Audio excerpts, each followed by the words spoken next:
This weekend down at Bedford Gladiators, we've got an all-day Sunday, and we've got the last of our Fantastic Battles friendly matches planned. Potentially, we're going to have about 5 or 6 players, each with a 1,000-point army. So it's going to be a pretty big game. For that, we're going to need a pretty big layout. And one thing I like to do, especially for a big game like that, is make sure that it looks as good as possible. So we want to get some really nice terrain sorted out for that. So on Dragon's Teeth today, we're looking at building some 10mm terrain.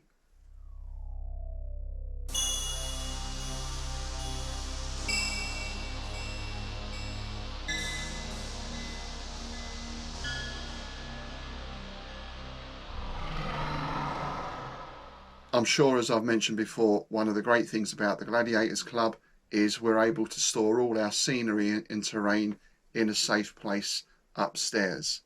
Having said that, as I've also may have mentioned, there's not much 10mm terrain there. A lot of 28, a lot of 15, not really any 10mm, which is understandable because it's quite a new scale. So we're going to be building our own, and we're going to start literally from the ground up, because the first thing I'm going to talk about is our mat, our playing surface.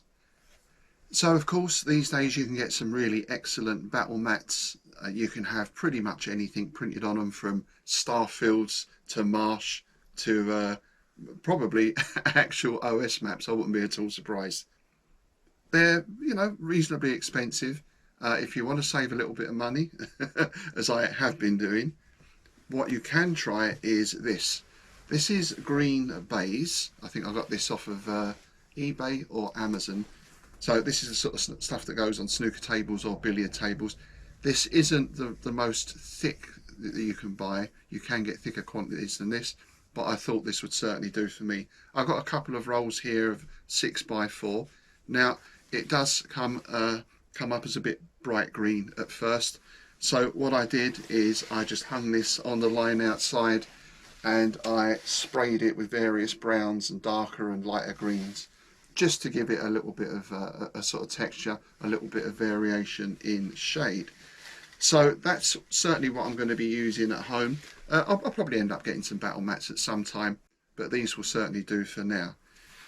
In terms of hills, now I know some people might roll their eyes at this, but of course back in the day when I first started, we used Subbuteo pitches, if you remember those, turned upside down, and we put some books and stuff underneath to make hills. Now, I'm going to try that on Sunday, because I've seen on YouTube someone else do a similar method, and he said exactly the same thing. We can make hills, we can buy hills. I never quite was happy with the stepped hill look, especially when they don't match the exact colour of the surface underneath. They always stand out and look a bit odd to me. I get that they're practical, especially if you want to put your figures on the different levels. You've got that flat surface. But what this guy did on YouTube, and if I can find the clip again, I'll put a link to it in the notes below, is he used, rather than books underneath his mat, he used some soft things like socks and other bits and pieces, which gave, rather than a sort of volcano-like effect, you got more of a rolling, undulating terrain that looked really nice. So I'm going to try that on Sunday. We'll see how that works. Of course, with the 10mm figures, particularly for Fantastic Battles, they're on 40x40 bases, so we're not having to balance individual figures on a slope.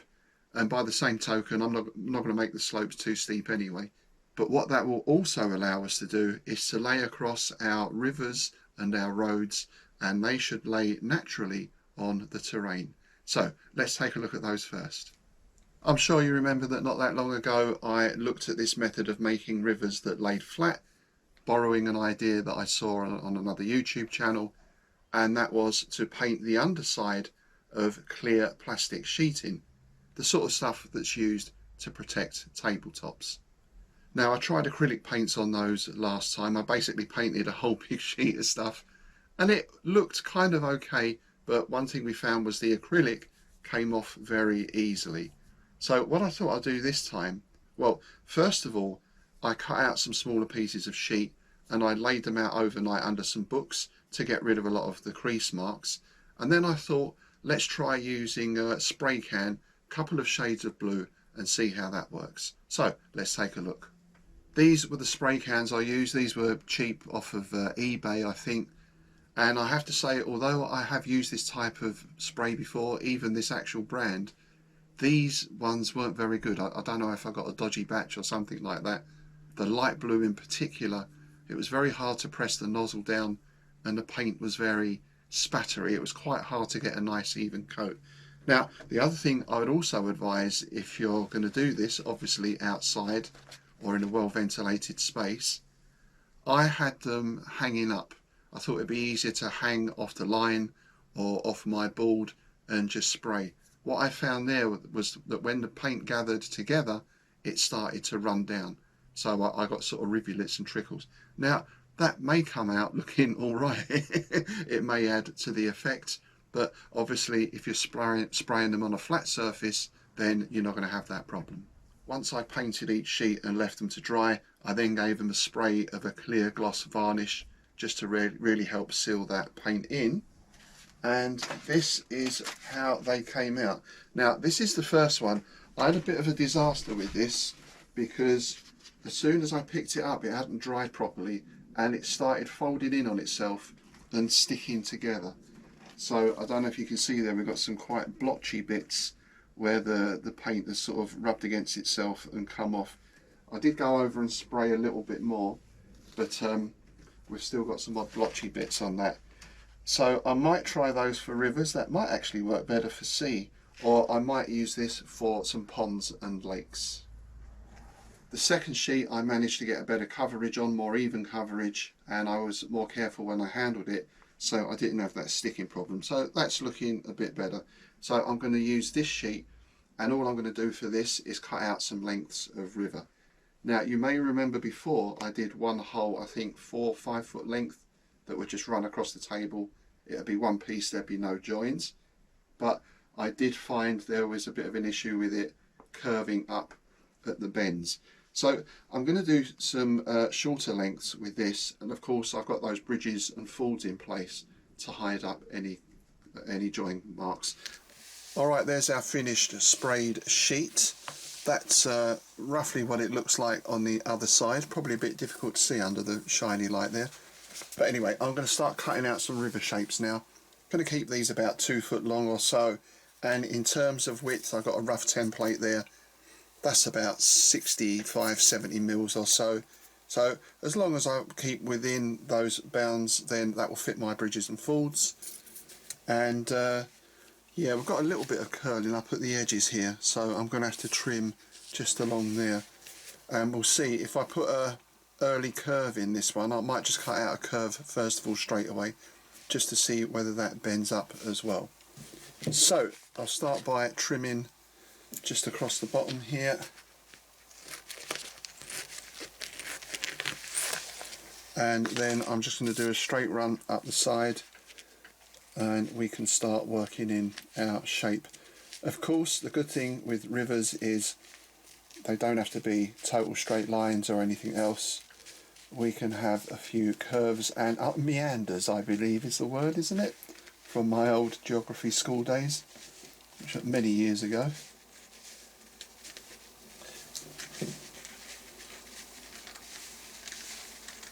And there's the finished shapes. As I say, with this light reflection, you probably can't see that too well.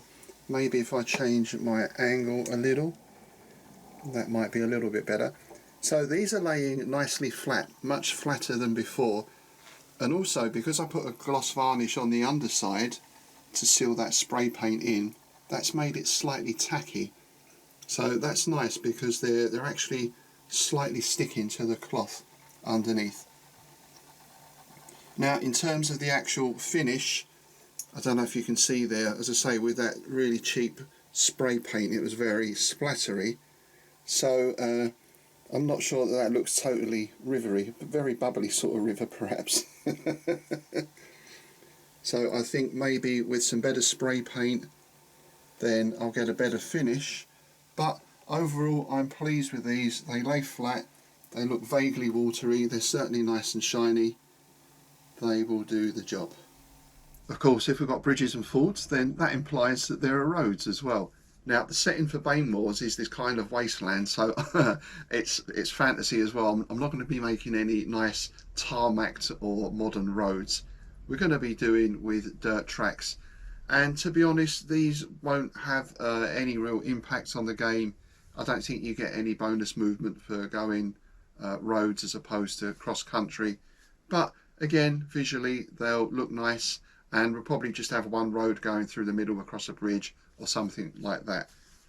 So I've used cardboard before for 28mm, but I thought going along this same idea as the rivers, wouldn't it be nice to have something that lays totally flat and can also then lay over any undulations or slopes that you might have in your playing surface. So I found this. I used to use this in my van. I used to drive a Transit Connect van when I was gigging more, and one thing with that was that it was very noisy. You were sitting in the driver's cab, you had the noise all coming from the back and stuff rattling around. So I got some of these curtains. These are sort of acoustic curtains. They don't cut sound out completely, but they certainly cut it down a lot. And they're like a sort of canvas on the back and a sort of rubbery texture on the front. So I'm going to use these as the basis for my roads. And my plan for these really is quite simple. Again, I'll probably do some 2-foot lengths, so a couple of those will cross the whole table, a couple of variations for junctions and that sort of thing. Paint these brown, cover them with PVA, get some scatter on to give some texture, and we'll see how that turns out. Now, I've never used this material before for anything other than the purpose it was designed for, so I don't know how this is going to take paint. I've just cut a smaller piece out and it cuts okay. Actually, I say it cuts okay if you've got a nice pair of sort of fabric scissors. I used a pair of smaller scissors at first and it was quite ragged. So you need a decent pair of scissors. And what I'm going to do is just cut out one road section and we'll see how that paints up. Now, when I did my rivers, I used a Sharpie pen to mark out the edges, and of course that showed through on the paint. So I'm just going to use Biro for this, but I'm going to keep it quite light. So I'm just going to draw one edge down here, just to give me a guide. Then I've got my 40mm base, so that's going to be the width of my unit. I guess we want that fitting on the road. I'm probably not going to bother with verges or any sort of hedges or terrain at the side for these. I can always add that in later as extra pieces. So I'm just going to keep that pretty much 40mm or just over 40mm. So there's my test section, and I'm just using my usual cheap acrylic paints that I use for terrain and scenery. And a little bit of brown. And we'll see how this paint takes. I don't know if this material is going to be really absorbent or what. I'm not going to add any water at first. That's going on nice and easy. I don't think that's soaking in too much.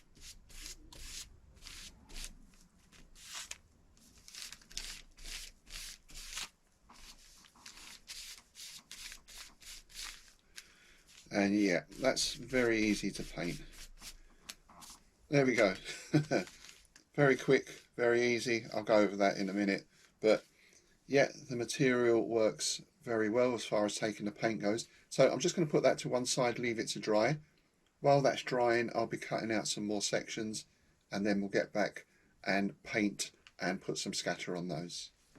That paint's now dry, so I'm going to get into just marking out some widths and cutting those out. On these longer pieces I'm going to do some straight sections, maybe 1 or 2 curves, and then from these smaller pieces I'll use these to make some sort of junctions, maybe a crossroads, that kind of stuff.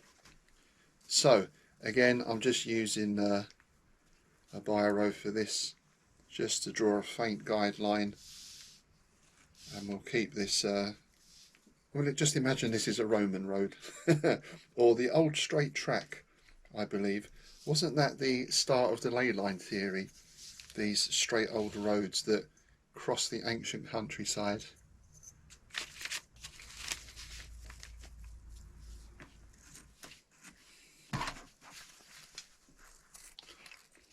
I would just reiterate again that this material is quite thick, so you do need a decent pair of scissors to do it.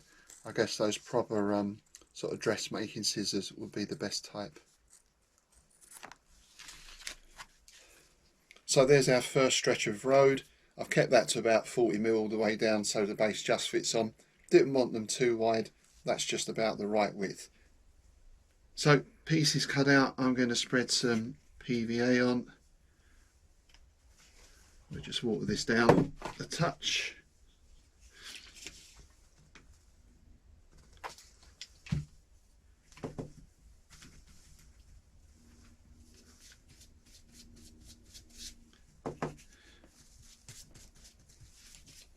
And from there we're going to spread on some scatter, some like sand, dirt type stuff.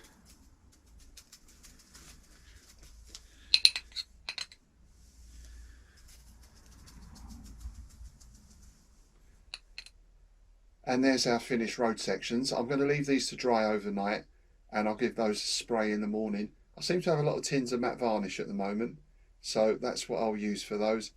Of course, you could use a PVA water mix or the good old hairspray. And that's pretty much how they're going to look on the tabletop. That's I think that's a unit of ghouls coming along there, making their way along that new road. Yep, ghouls just want to have fun. Roads tend to lead somewhere, unless you're a Talking Heads fan, I guess. Roads tend to go between settlements, between villages, between towns.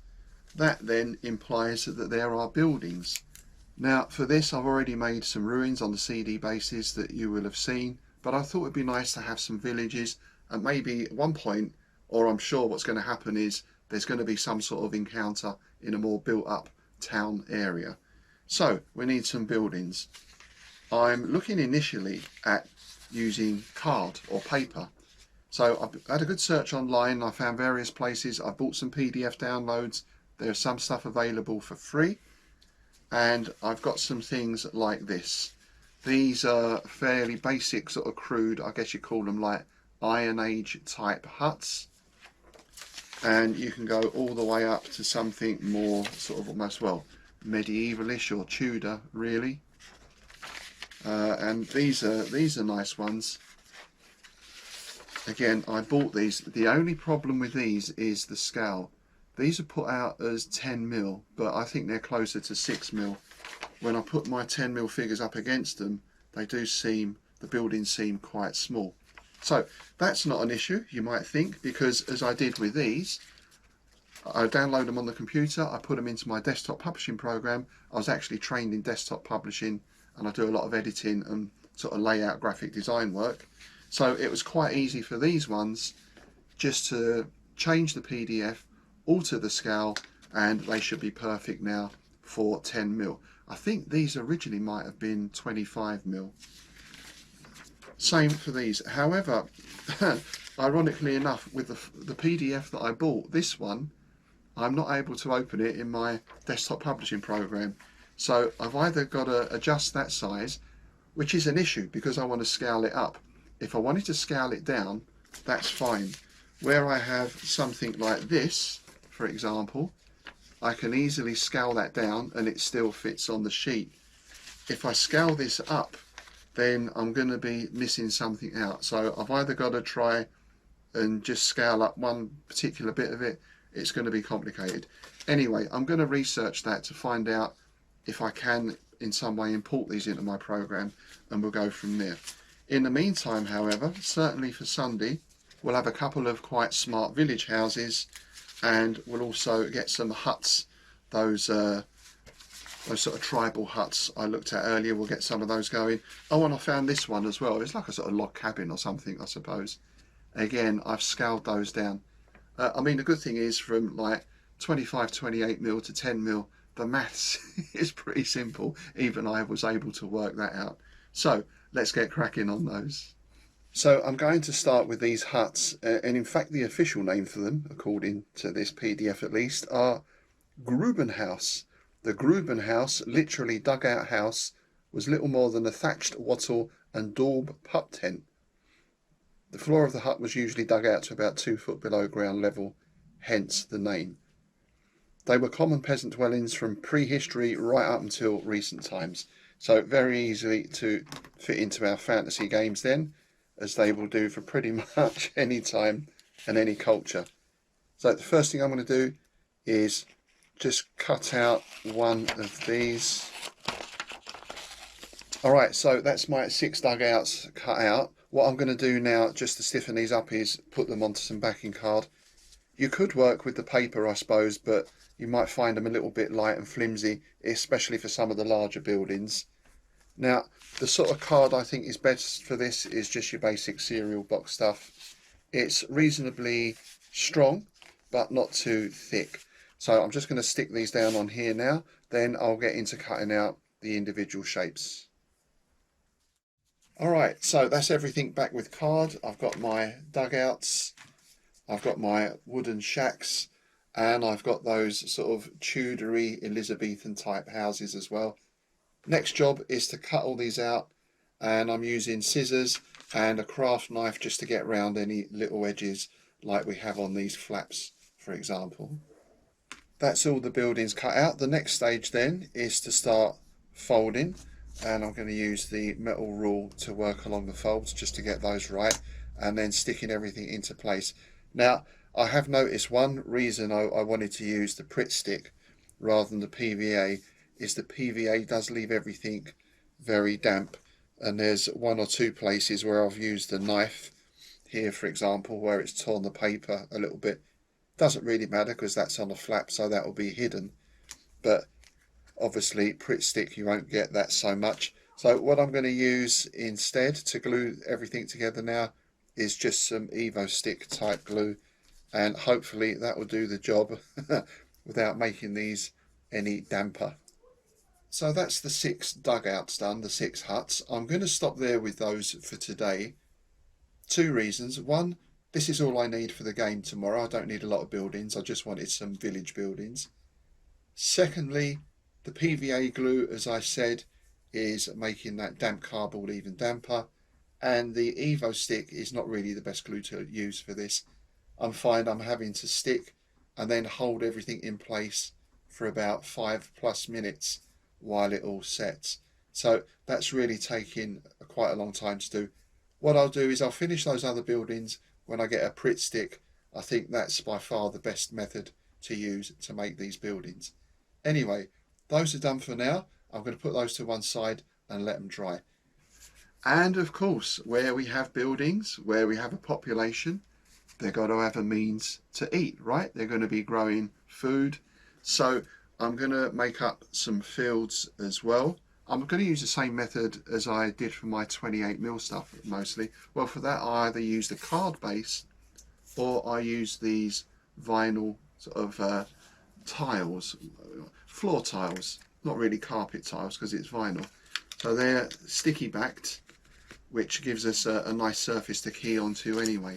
I'm basically going to give each of these little dwellings its own area that it would have been growing food in. I've got my unit there for scale as well, and these are going to be fairly flat. I do see, particularly in 28mm, people use like a doormat for a cornfield, for example. Again, you have that issue of if your unit wants to go into that field, they sort of sit on top of it, which always looks a little bit odd to me. So I'm just going to put some material down, as we see in a minute, that will give an approximation of a rough surface. Nothing specific, but it just again breaks up the terrain. Potentially as well, if we've got hedgerows, that might act as some sort of cover or as some sort of impediment to movement as well. So there could well be a sort of tactical element to this type of terrain also. Anyway, first thing is I'm just going to cut out a basic shape. Again, these don't have to be too regular. The countryside doesn't conform always to right angles and everything else.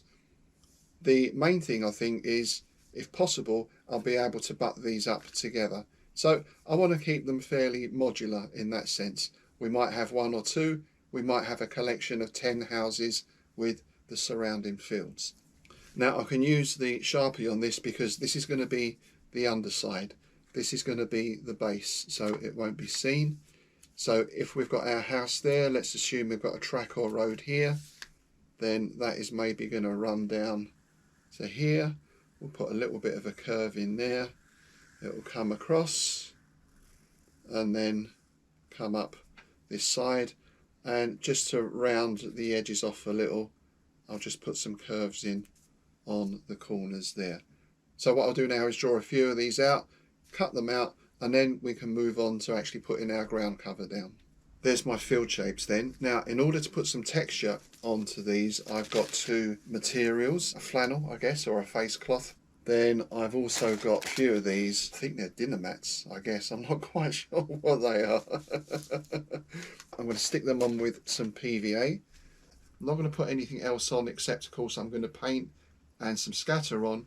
We'll put some hedges on. I'll see about the trees as well. I don't have too many trees at the moment, so I might come back and put some trees on these later on. I want to save my trees today for doing our forests. Lastly, and certainly by no means leastly, because they are the lungs of the planet, so to speak, we need some trees and other vegetation. These were, I think, from Amazon. It was about £6 for 20 trees. Now the flock on these does shed quite easily, so I've given them a spray of, I'm not sure if I used varnish or hairspray, might have used hairspray, but these are a perfect size for 10mm. So there's two things with these. One, of course, is they can fit into those fields and those other sort of terrain features, but also we want to have forests as well. Now the issue with woods and forests, particularly in this scale, is we've got those 40 by 40 bases, and units, some units certainly, like forestry or ranger type units, certainly the wood elves, can travel through the woods unimpeded. That means that we have to move those figures through the trees. So if I stick a lot of trees down onto a base, as might be the normal thing, it gets very difficult to place the figures. We either have to sort of sit the figures on top of the trees, which I think looks horrible, or maybe we can use a counter or a marker and keep that unit off the table. What I'm going to try instead is to build a forest base from my vinyl tiles that I've got left, and then with the trees I'm going to mount them onto pennies.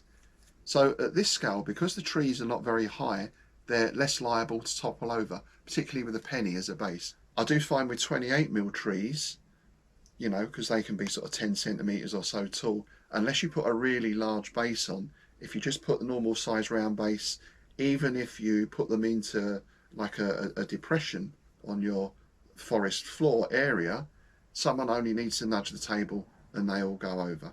So hopefully pennies for bases, put them on the forest floor tile, then we can remove those trees to put the unit on as we need to, and we retain some sort of semblance of reality. Because I'm not fixing these trees in place, I can have as many or as few as I want on each base. So size, it doesn't really matter. I could have quite a small base and cram all those trees onto it, or I could use this whole thing as a base and really spread them out. Now I'm calling these forests, but let's be honest, they're woods, because a real forest, even at 10mm scale, would cover, well, almost all the table, unless we're just running a forest along one edge, a sort of Fangorn style thing perhaps. So these represent copses or woods. Again, it gives the terrain some interest, and again it forces us to make some tactical decisions. So I'm going to keep these about 10 centimeters square. That should give us a nice size to get enough trees on there to make it look decent without being too big a feature on the table. So I've had a slight change of plan. Rather than do 4 big wood bases, I have actually done 1 or 2 larger ones, but then some smaller ones as well. So the thinking there is, of course, if I want a huge wooded area, then I can join all these together. But these sort of smaller ones can be just terrain features on their own, or this is the sort of thing I can use to line my riverbanks as well. So it just gives a few more options. As with my fields, I'm not going to build these up at all. They don't need any building up. I don't want any extra height on them.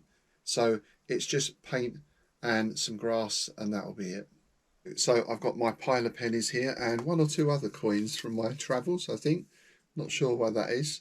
20 cents, that looks like. And what I'm going to do is squeeze out some filler from the tube, put that onto the penny, and then stick the tree in the top and just build that up enough so there's enough support for the tree there.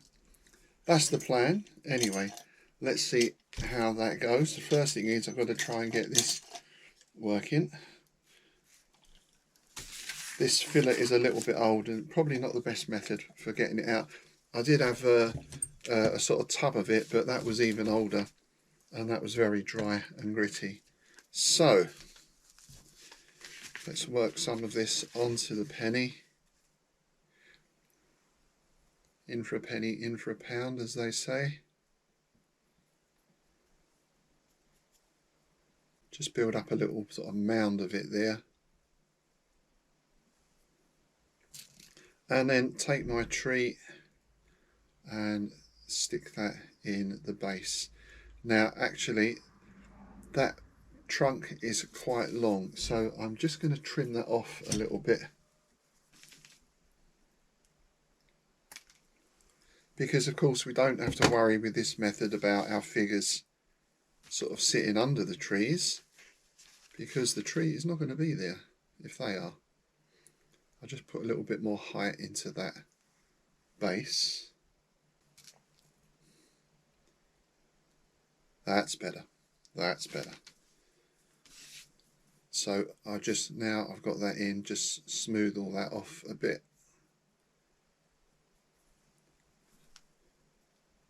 Whoops. Yeah, and that's starting to look right. So I'll just get this one leveled up, tidy that base up a little more, make it a little smoother. I'm going to flock all these anyway, so the bases will be covered. Don't know what to do about the edges. I might have to paint those edges, or if I put glue all around, then that might the flock might hide the shiny edges as well. But that's the basic idea. Right, I've got about 30 of these to do, so I shall see you in a bit. That's the trees based up then on the pennies, and I'm going to leave these to dry overnight because obviously that filler takes a little while to dry, and I don't want to disturb the trees while everything is upright. So I shall be up in the morning, do some flocking and spraying, and then get them down to the club. There we go then, that's all the terrain I've managed to do today. I've just laid it out on that baize mat just to give you an idea of what it's going to look like. There's still a little bit of tidying up to do, but at least this gives us some nice terrain to work with for Sunday's battle. I shall be doing a full report on that. In fact, I'm going to be trialling the report method that I'm going to be using for the campaign. So hopefully it's going to be a little bit more detailed than some of the previous reports.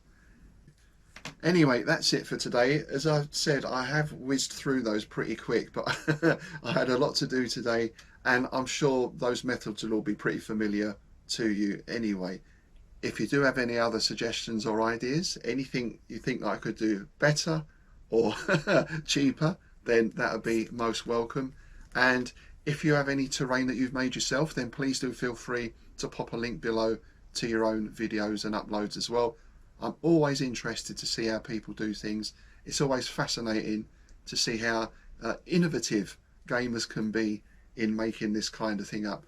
And speaking for myself, and I'm sure most of you as well, this is an aspect of the hobby that I really enjoy as much as playing the games and developing scenarios, painting figures, building terrain and putting all this stuff together is something that I enjoy doing as well. So as always, keep those comments coming in, all much appreciated. And if you haven't already, please do like, share and subscribe, and I shall see you on the battlefield.